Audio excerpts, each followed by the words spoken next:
All right, welcome back. This is a part two Gamemaker how to fire from the end of a gun, but not from its center, from the end of the muzzle.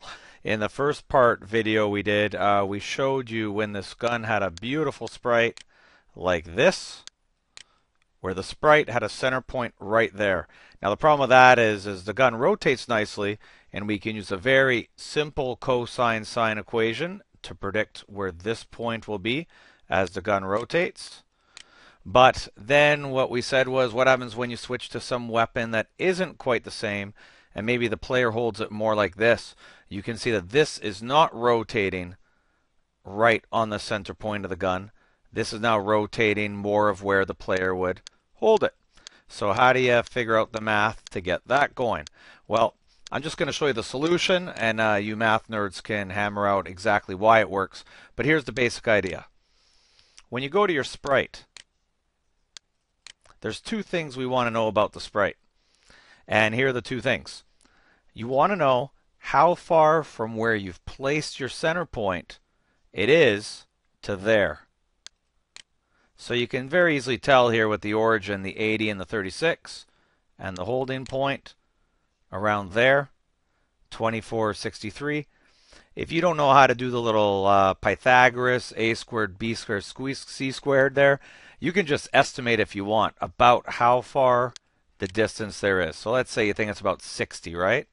So that's 60 distance. That you have to know. The other thing you have to know is Gamemaker considers 0 degrees straight to the right. What I want you to be able to predict is, from your center point, what's the angle to the nozzle of your gun?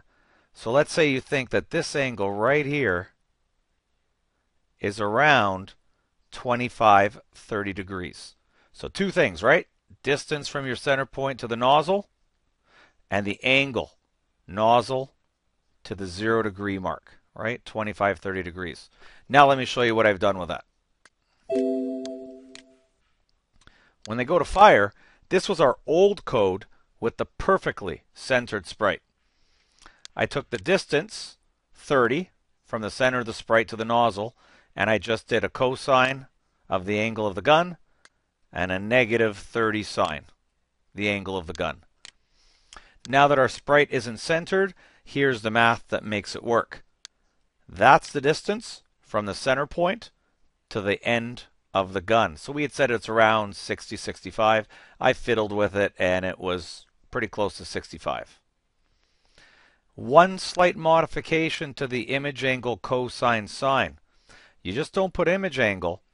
The nozzle of the gun was already at a bit of an angle, even in its normal resting spot.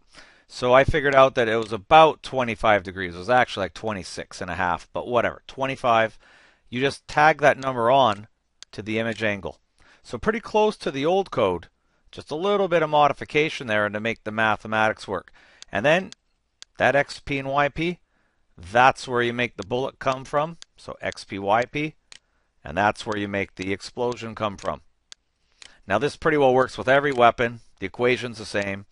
As long as you know the angle of the weapon and you know that number, right? The distance from the center point to where you want the thing you're firing to come out.